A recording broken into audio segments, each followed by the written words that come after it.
இந்த நிமிடம் வரையில் நான் திமுகவில் தான் இருக்கிறேன், மதச்சார்பற்ற கூட்டத்தில் தான் இருக்கிறேன். ஆனால் அதே நேரத்தில் எங்கள் கட்சியினுடைய 99.9% கட்சியினுடைய எண்ணம் என்பது நமக்கு கண்டிப்பாக நமக்கு கூடுதல் இடங்களை திமுக தலைமை தர வேண்டும். நாம் அந்த அளவுக்கு இந்த 15 ஆண்டுகளில் இந்த கட்சி தமிழ்நாடு முழுவதும் கட்டமைப்பு உள்ள, குறிப்பாக தமிழ் தேசியம் பேசக்கூடிய, தமிழருக்கான அரசியல் பேசக்கூடிய இளைய தலைமுறை நம்மை ஆதரித்து நிற்கிறார்கள்.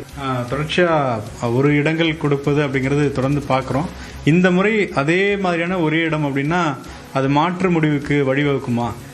இல்லை, அதுதான் நான் ஏற்கனவே உங்கள்கிட்ட சொல்லிட்டேன். அதாவது எங்களை பொறுத்தவரையில் ஒரு இடத்தை பெற்றுக்கொண்டு இந்த தேர்தலை சந்திக்க கூடாது என்பதுதான் எங்கள் கட்சியினுடைய பெரும்பான்மைகளுடைய கருத்தாக இருக்கிறது. அதனால் ஒருவேளை திமுக இதுவரையும் எங்களுக்கு அப்படி சொல்லவில்லை. அப்படி ஒருவேளை திமுக தலைமை எங்களுக்கு சொல்லினால் அதை குறித்து எங்கள் கட்சியினுடைய பொதுக்குழுவை கூட்டி உரிய முடிவுகளை நாங்கள் எடுப்போம். தற்போது வரை திமுக கூட்டணியில்தான் இருக்கிறோம் என்றும் திமுகவிடம் கூடுதல் தொகுதிகளை கேட்போம் என்றும் தமிழக வாழ்வுரிமை கட்சித் தலைவர் வேல்முருகன் தெரிவித்திருக்கிறார். நியூஸ் 18 தமிழ்நாடு தொலைக்காட்சிக்கு அளித்த பிரத்யேக பேட்டியில் அவர் இதனை தெரிவித்திருக்கிறார்.